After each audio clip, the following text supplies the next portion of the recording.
it's time to start now. Welcome everybody. So my co-chair and myself are very happy to welcome you to this second FRPT. And as I said, we're all very excited to be together, able to exchange and able to interact for real. Karen, the stage is yours. Okay. Well, welcome. It's so nice to see everyone here in person, and I'd also like to thank our speakers who are online. I should remind you that you can get the conference app on your phone, and I'm going to go back to the beginning of the slides. Can I have the first slide, please? Thank you. So, welcome to FRPT in Barcelona. Like I said, it's wonderful to see you all here. It's also, we've got people online as well, so this is hybrid. So welcome to the people who are online.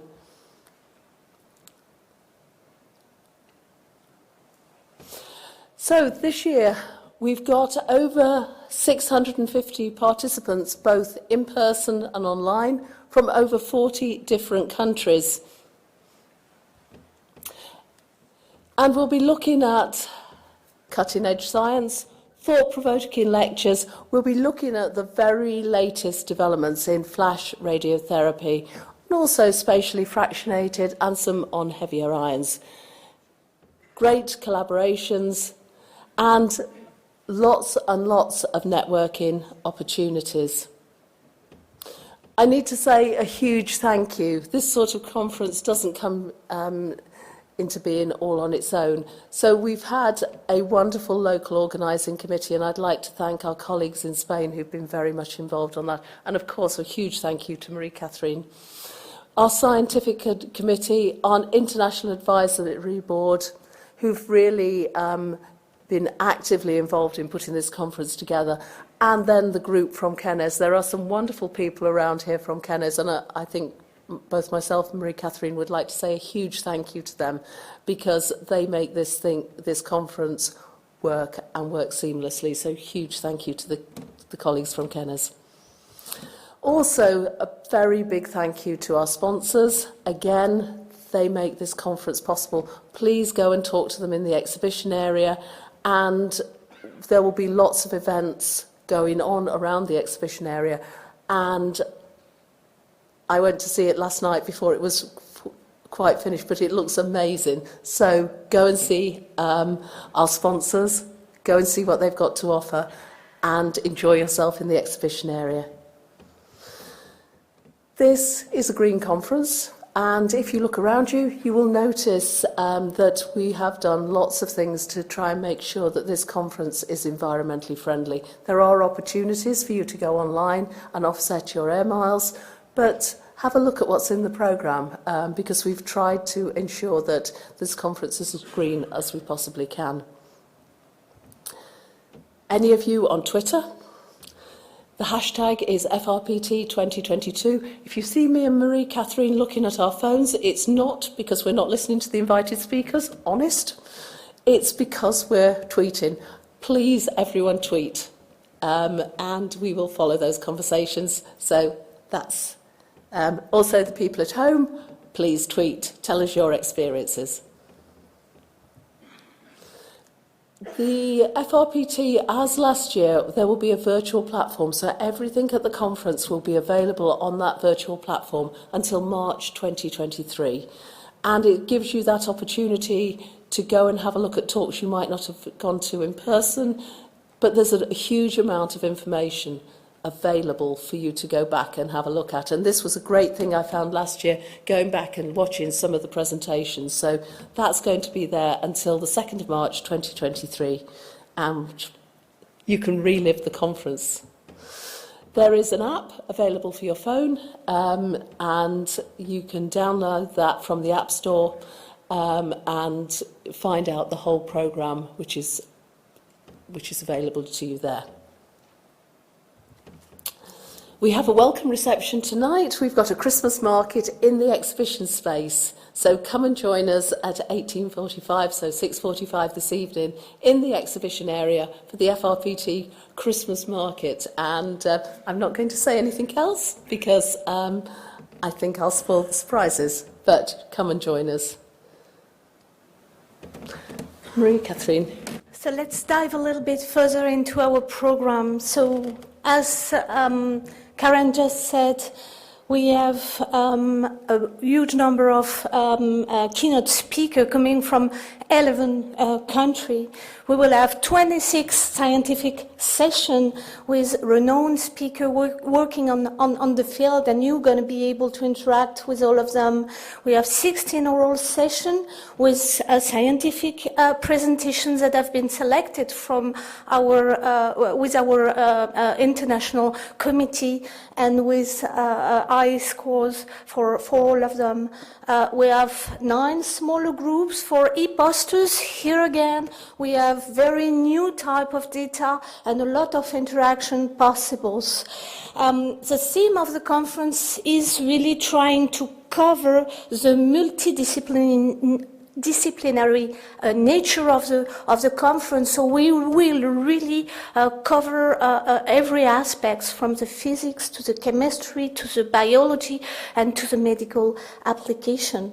We will have also some teaching lectures, very important, in order to for those that are not familiar to the topic, especially normal tissue toxicity, to get educated into that, and then more fun with the debate. And for those who already attend last year, you know how funny it was to be all together and be able to debate. So we collected 180 posters, and as Karen said, everything's going to be available the next 3 months. So we're going to be able to go back and still discuss all together as a community. Our plenary lecture is going to be given by a fantastic speaker, and Alejandro going to start the game straight after this introduction with a quasi-religious title, Habemus Flash. So we will see what it's all about, and then later in the week, Brian Polk will give an overview of the mechanism from the physics to the chemistry and the biology. Rob Coppers will tell us about normal tissue toxicity and how to investigate. And Mark Mendonca will give a lecture in collaboration with our French society, the American Radiation Research Society. Unfortunately, Mark is sick, so he will give it virtually, but we will still be able to really interact together. This conference is CME accredited, so print your certificate, and this is a great opportunity for you to get some CME. Now, without any more delay, let's switch to the science. Let's go and learn a lot of new aspects, new vision, new possibilities that is given to us by this conference and this topic of investigation. And I will immediately introduce my long-term friend, Alejandro Mazal. And Alejandro, for the people who do not know him, was born in Argentina, but he spent quite a lot of his career in France and moved to France in 85 and spent quite a lot of time over there. He was also among the people who founded the Proton Therapy Center, the first French Proton Therapy Center in Orsay, and very recently he took new challenge, but back in his mother tongue, as he moved here in Spain, in Madrid, to develop a new Proton Therapy Center. So please, Alessandro, the stage is yours, and we're looking forward to your intervention. you. Thank you, Marie-Catherine. Even if I believe that we are in some kind of Flash believers club, I need to start with this question, Habemus Flash, and the idea is not to be a religious one, but a scientific one. So do we have Flash, just to start with? So no disclosure here, and just understand how I start a very simple definition, not the full one, a very simple one. Flash is some kind of a differential protective effect in healthy tissue when irradiated at high dose rate compared to a similar irradiation at conventional dose rate, just to start. And then we'll see that maybe it's going to be a bit more complicated than that. So there is a history for this.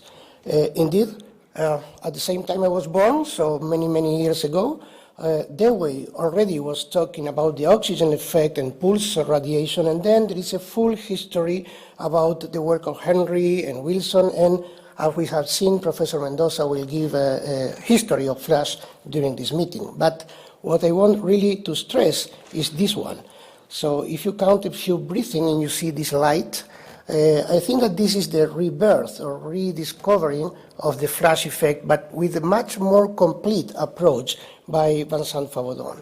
The idea is that when he irradiated these mice and he looked what happens in the lung, well, the control mice has no fibrosis, and when he irradiated in conventional way, either with gamma or electron, he has fibrosis. But the same dose given in a higher dose rate of 60 gray per second, no fibrosis at all. And he need to nearly double the value of the dose to get the same, to achieve the same effect. So this is the first part of the definition, the idea of health, protection of healthy tissue. But the nice thing is that if he irradiates tumors, well, it's the similar in efficiency and efficacy that comparing mixed conventional or Flash nearly the same result. So the big difference comparing to the first work, historical works, that they were talking about hundreds of grays and millions of gray per second, is that we are now in some kind of low clinical dose with a mid dose rate and mainly with the differential effect. So we have a clinical window.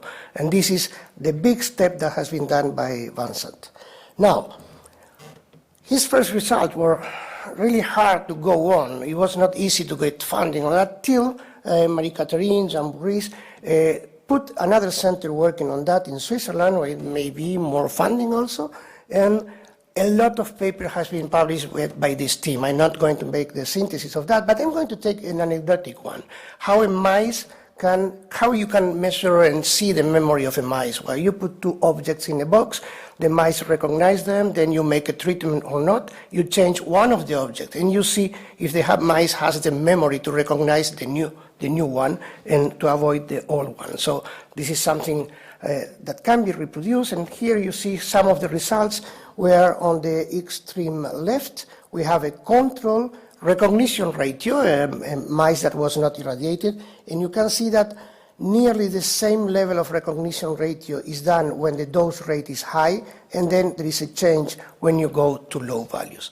The very interesting approach for this is that in the same experiment they can test new products. For example, adding oxygen. What you can see here is if you add oxygen, the control has no change, the conventional radiation has no change, but the Flash effect nearly disappears. So oxygen has something to do with that. And now, it seems complicated, but this is radiation therapy. This is the chemistry of radiation therapy. When we irradiate, we have a direct effect where we produce some radicals, and mainly we have the water radiolysis where we produce some other radicals, and you see first time that maybe, if we make that very fast, could be some kind of oxygen depletion. And then we reproduce that approach of oxygen problem when we produce the very dangerous peroxide. Now we approach biology, and on the left we go towards, at the same time there is another theory, another approach, that maybe we produce such an amount of radicals that they recombine between them. So we have two different speeds of this process. Now we approach biology, and we see that on the level of DNA, there are this damage, and in this process we create oxygen. So the situation is becoming more and more complicated. But we need to explore what happens with the lipids. And at that level, again, we have production of oxygen, and we have radical-to-radical recombination. In general, So the first studies going in this direction wanted to compare the dynamic of the radicals comparing to the beam time, the profile of the beam time. But indeed, we have a lot of debates in this meeting. For example, Marco Durante, Charles Limoli, they are going to discuss if oxygen is the primary determinant in the flash effect. And also, the team from Joao Seco and Joao is going to present this physical chemistry and the oxygen contribution. But most of the team now are saying, no, this is not enough. We cannot explain this differential effect only with this chemistry. And so now new papers are coming, and this is a paper from Split, where he's talking about some kind of enzymatic detox. The first approach, he says, is that the normal cells have a greater capacity for an enzymatic reduction of the hydroperoxide. And the second point should be that in the tumor cells, there are components with iron, so there are Fenton reactions, and that is coming differentially in the tumor cells and the healthy cells. So we are moving from physics to chemistry and to biology. Now, I'm really happy to see that one of the main talks now is going to be given by Pascal Freudbock on the lipids peroxidation in liposoma. And I'm eager to have the 9 minutes presentation by Vincent on the analysis of the radio-induced oxidation of lipids. And it seems that this is a way that we really need to explore. Now, what do we know about this? A lot of experiment. In such a short time, a really large amount of experiment. We are not going to explore this. This is a table compiled by Britta Sorensen and published by Eric Diffenderfer, where what you can see in the upper part, all what is in vitro, nearly no effect in most of the experiments. We need to be in a very particular condition to get something. But when we go to in vivo, most of them have the situation that we have a higher flash factor in the normal tissue comparing with the tumor. And 2 or 3 papers that at the very beginning say, I don't have flash, or I have the inverse effect. When they re-explore the data, it was a problem with the oxygen, it was a problem with the dosimetry, but so the general tendency is this one with a few exemptions. Now, what's the meaning of this knowledge? Every time that we have some knowledge, this knowledge is surrounded with unknowns, and we try to discover and to solve this unknown, but we increase the experience and there's new question. And something completely comic coming from politics was the idea of known unknowns. I know that I don't know something, but the most dangerous is the unknowns. And for that, fortunately, we are moving from the first experiments and maybe going to larger animals, as this phenomena is very hard to achieve in a cell and in isolated tissue. So a lot of experiment again on the skin of the pig, or veterinary examples on cats, on patients, on dogs. And see at the right something very nice. The experiment that is done with the dogs, and you see at the right lower side, is exactly the same that was done at PSI to validate the pencil beam. And Tony is here, so he can confirm that in that experiment, of course, 1 or 2 dogs have a necrosis, some other was okay, but it was a first validation step to go on with pencil beam. So we are using the same kind of tools. Now, what happens with knowledge and time, and what happens with confidence and wisdom? Usually, we increase the amount of knowledge very, very fast, and we are enthusiastic. But all of a sudden, there is a deception. You have a bad sign, you have an error, something that you haven't thought about, and it goes down.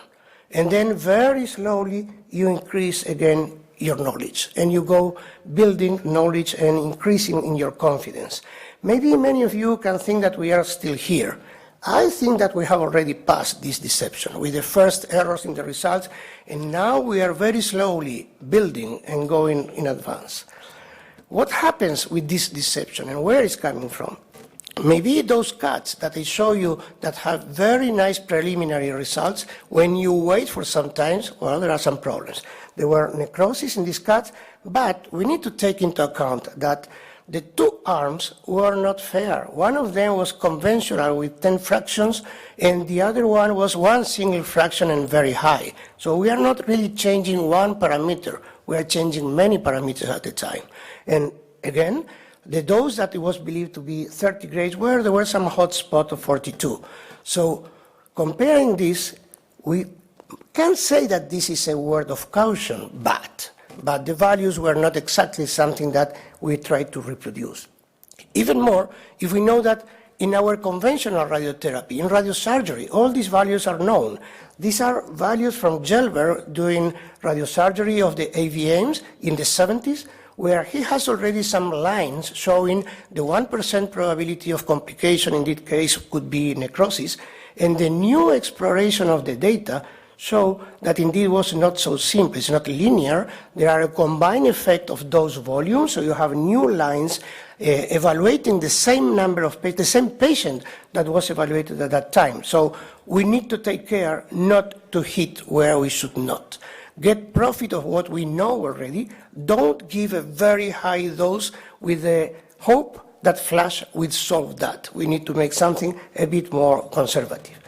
Now, the error on dosimetry, well, it was not that. Indeed, many teams are working in dosimetry. For example, this paper in 2018 from Bussel were already comparing several dosimeters and converging with the result. This is something that is redundant. When you have something new, you go in this direction. And very nicely to see that in this meeting, only if I take the oral papers, all these detectors have been evaluated, the oil chamber, thermoacoustic, Cherenkov, of course the ion chambers, alanine, radiochromic, not only for dosimetry, but also for monitoring the beam. So finally with this, at least 2 papers are talking about flash metrology. So we are already having the pattern to compare with and to go with some confidence on which are the level of the dose. Now, is there any kind of opposition between basic research and clinical trials? Some people pushing to wait and some others pushing to go on? Well, that was my belief. But indeed, we make also a debate in the last PTCOG, and I lose it, as we were trying to show that it was time for a clinical trial on phase 1. The opposition were coming for some people from basic research, but also some clinicians, and the argument was, it's too early. We shall kill the field if we go too fast. There are some technical limitations and the issue of late toxicity. And some wording, and Marie-Catherine was saying we should not confuse speed with precipitation, and I fully agree.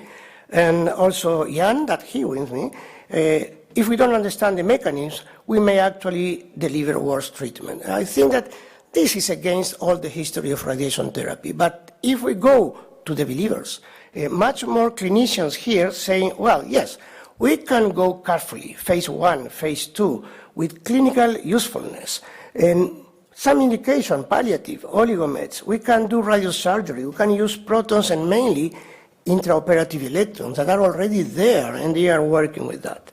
So, again, sentences from this team, as soon as possible, but as slow as necessary. So indeed, both are more or less converging, is we can go with care. Now, what do we know about these values? If I put dose in one axis and time in another one, we know that we need a minimal dose rate, no effect under a dose rate. But also we need a minimal threshold in dose. And also we cannot go more than a maximal time. And if we give too much high dose, it's going to be a problem of tolerance. And it is my belief that we also can have some kind of overflashing. If we go to laser beams, if we go to very high values, new things will appear. Maybe similar to the overkilling, maybe different, but something there. Anyway, we have a window. And this is what always we look, to have a window in the radiation therapy. Now, this window can be different on the effect we are looking, vascular, brain, skin, and again, we need to know the window to avoid this, to avoid hitting somewhere else and believing that flash doesn't exist or is going to be a problem. Now, fortunately, to solve this, there are a large set of facilities being installed.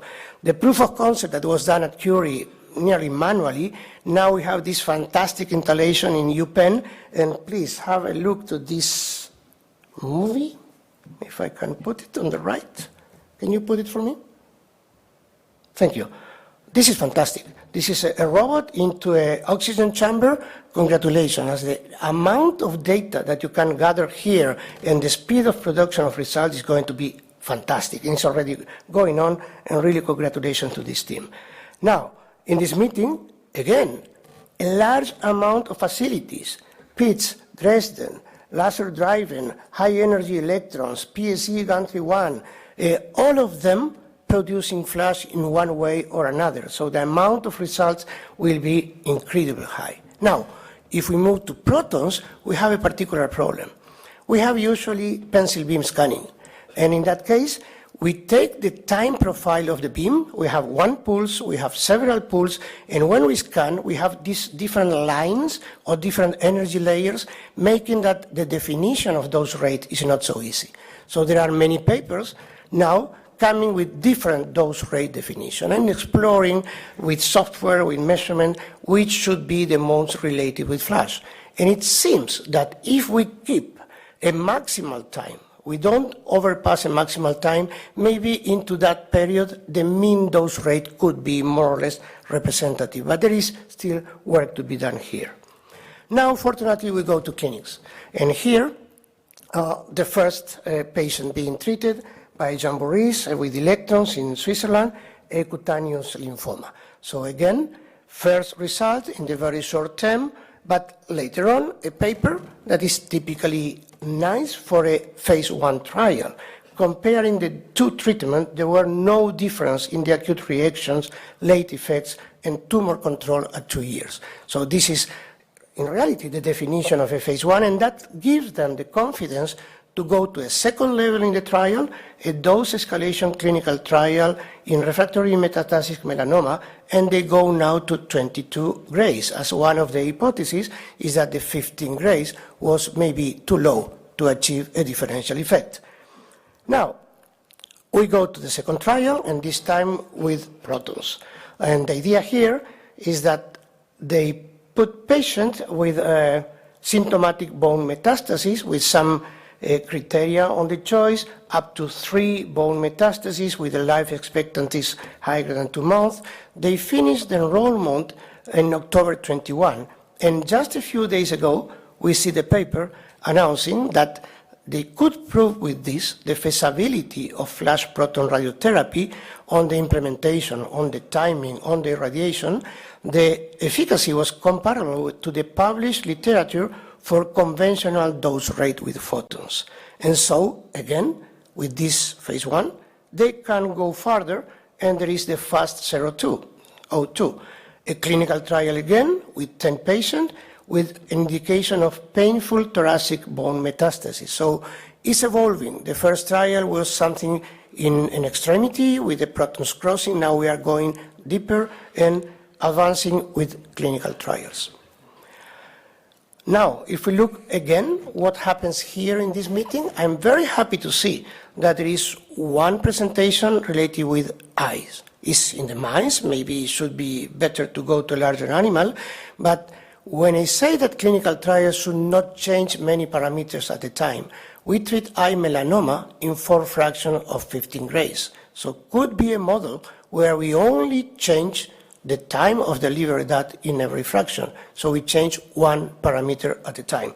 This is why I'm happy to see that this one is coming.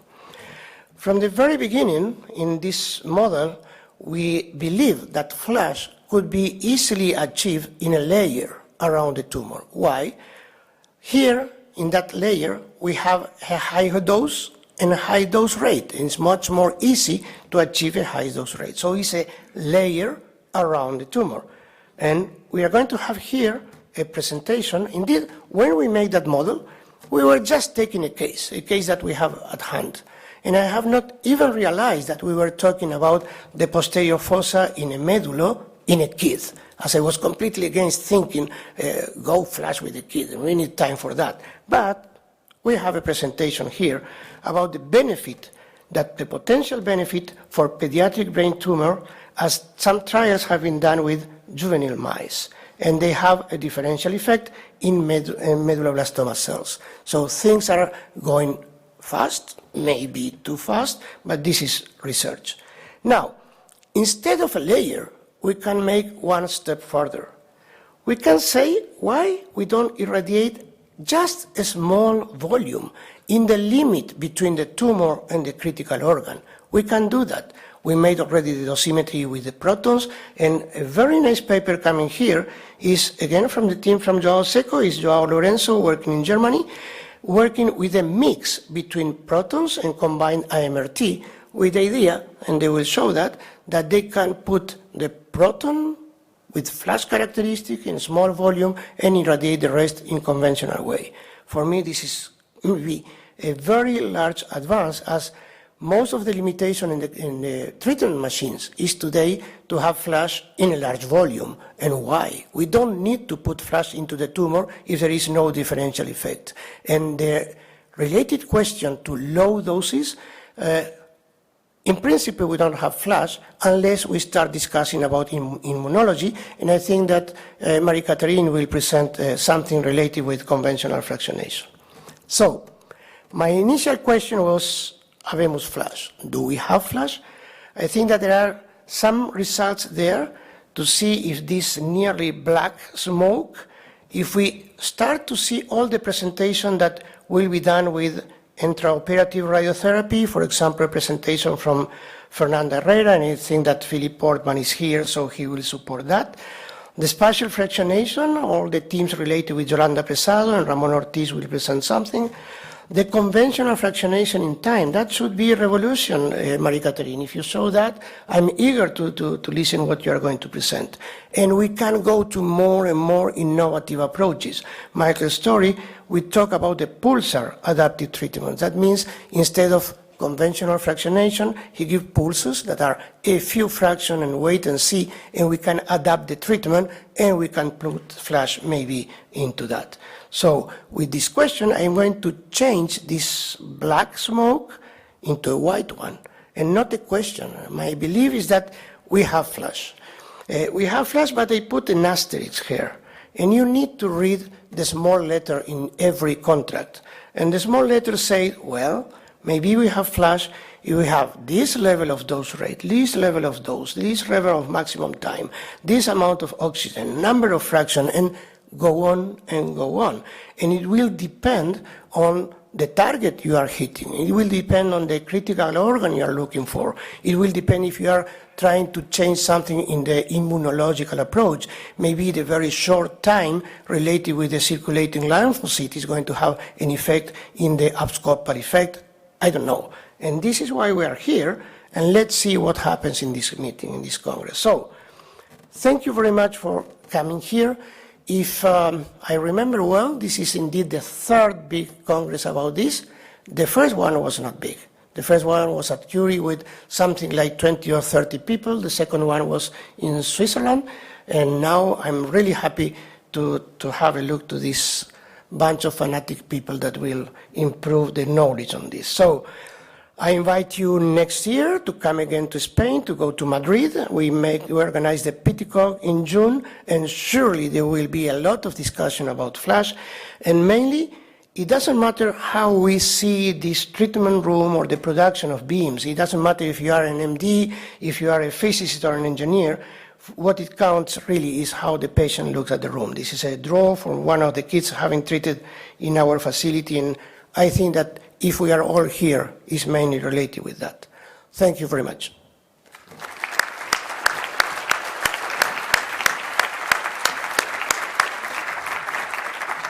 Well, thank you very much, Alejandro, for this wonderful talk. You touched everything, every single point that we need to take care of and to give some answer to. So the paper is now open for discussion, and for our friends online, you can also ask some question. I will have them here on the iPad in front of me, so and I will be able to ask them to Alejandro. And for the people in the audience, you may use a microphone. So you have a couple of microphones in the middle of the room. So please use a microphone. So for now, if there is no question, I would like to start with one comment and one question, Alejandro. In fact, what was really also groundbreaking with the work we did with Vincent was the fact that we showed an efficacy at the tumor level, which was not the case at first. So this is something, and you touched only on the normal tissue toxicity. What can be the benefit of ultra high dose radio radiation on the tumor, in your opinion? Oh, that is still a closed window today. There are a few experiments being related with that. My main guess is that we need to go towards what happens with the immunology of FLASH. The idea of putting this very high ionization could have a local effect, and the idea of making that in the lower dose could have an abscopal effect. But up to now, I don't have an answer to that. Maybe you have better than me. I have a couple of ideas, yes, indeed. But probably some other people would be interested to ask some questions. And I have no question from our friends in the chat neither. So I have another question, Alejandro. Let's go for it. If we have a discussion, it's fine with me. What about what do you think about the combination of FLASH with spatial fractionation? We are seeing this, and from a physics point of view, what do you think about this option? Well, the people developing the mini beams are always supporting the idea that mini beams has an effect by itself. They don't need FLASH. So I think that the approach is a synergic one. And the very preliminary experiments were done in conditions that they even didn't know that they were in FLASH. I think that was with the synchrotron radiation. And Pierre is here. Maybe you can support that. Now, I think that is synergic, and we have all the things to gain. One specific problem is the problem of setup and movement. That is also critical for the mini beams themselves, as if you have the peak and the valley and something moves, you don't have the peak and the valley anymore. So additionally to the FLASH effect, if you make the radiation very, very short, you gain in that condition. So it's increasing the benefit. And finally, and this is maybe a crazy idea from myself, I think that when we use FLASH, we are creating some kind of biological penumbra. That means that if I have a normal penumbra, and the penumbra is somewhere between the tumor and the healthy tissue, and in the healthy tissue we reduce the effect, this penumbra, it doesn't matter if you move a bit, it will be recognized. So my idea is that we can work something that maybe when we say we need a higher precision, maybe we are in the position where this biological recognition will help us to avoid that problem. A question, Joao, please. I'm curious about your opinion about particles. Do you think there is a specific particle that could be beneficial for FLASH? Electrons, protons. Now there's a lot of helium and carbon, this idea. I mean, you have experience with some of them. What's your opinion on, should there be one, or could there be one particle that is beneficial for optimal FLASH, or is it a broad spectrum at the moment? Okay. From the very, very beginning, when Vincent finished the first trial with electron, his lab was very close to the proton center. So we'd say, let's go to protons. And there were two questions there. What happens with the noise of neutrons? Maybe the noise of neutron could hide this effect, and it was not true. It could be reproduced. But the first reproduction of that was in the plateau. So now the next question is how much the high LET is going to affect FLASH. So that there are a very nice results not coming from protons, but from carbon, and you know about that. And I think that Marco Durante is showing that he can achieve again the FLASH effect, and even more to the first question of Marie-Catherine, having a particular effect on the tumor. And I think that you are going to present something about that. So a special particle? No, we advance in the same way as protons. We try to have something where we can manage the biological effect that we don't know exactly. We are always using 1.1 for protons, while we know that is not true. So it seems that all the fear that the FLASH should not be produced under those conditions is being changed. Maybe the amount is going to be different. And now a word about that. Maybe we are putting too much hope on this. The idea that flash will reduce 50%, 60% of the equivalent dose, well, I should like to be more conservative, and I should be really very happy if we get already 20%. That should be already great. Another question? Please use the mic. Thank you. Alejandro, thank you very much for your inspiring talk. You touched a little bit on challenges related to clinical translation, and I'm just wondering, how do you see us moving forward in terms of imaging in particular? We're talking about delivery of a dose in a fraction of the second, and therefore, do you think we'll ever get to a point that we'll be able to realize in real time that we are actually targeting, we are delivering the dose into our target, or we rather need to rely on having some sort of rigid setup and hoping for the best that we did irradiate the tumor rather than surrounding healthy tissues? Very interesting. I don't believe in one solution alone. I don't believe in immobilization alone. I don't believe in imaging alone. It's a combination of all of them. Trying to set a complete immobilization is something that you never achieve. And even more, if we are talking about this kind of timing, we need to think about all the internal movements, all of what is related even with the heart beating. But I'm a strong believer on multiplicity of tools. We have already treated very recently a metastasis in the heart, combining breath holding and combining to avoid any kind of interplay with the beating of the heart. This is still not the solution for this, but unless you are exactly in that area, for all the rest, I think that with a combination of good immobilization, breath holding, and real-time imaging, you can synchronize the beam. And again, what I'm trying to think how to prove that, I think that a very small movement should not be a problem, again, for what I call the biological penumbra. I don't know if I answered your question. Yes, please. Hi.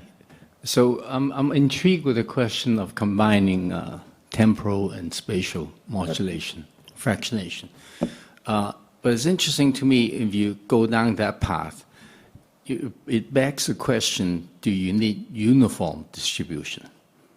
Do you need uniform what? Uniform, like for example, people talk about spatial fractionation as being some kind of regular pattern. But it actually asks the question, do you need regular pattern? And there's a whole different integration. I don't think that we need. I think that building knowledge should be a bit difficult to understand the results if we start with an inhomogeneous approach.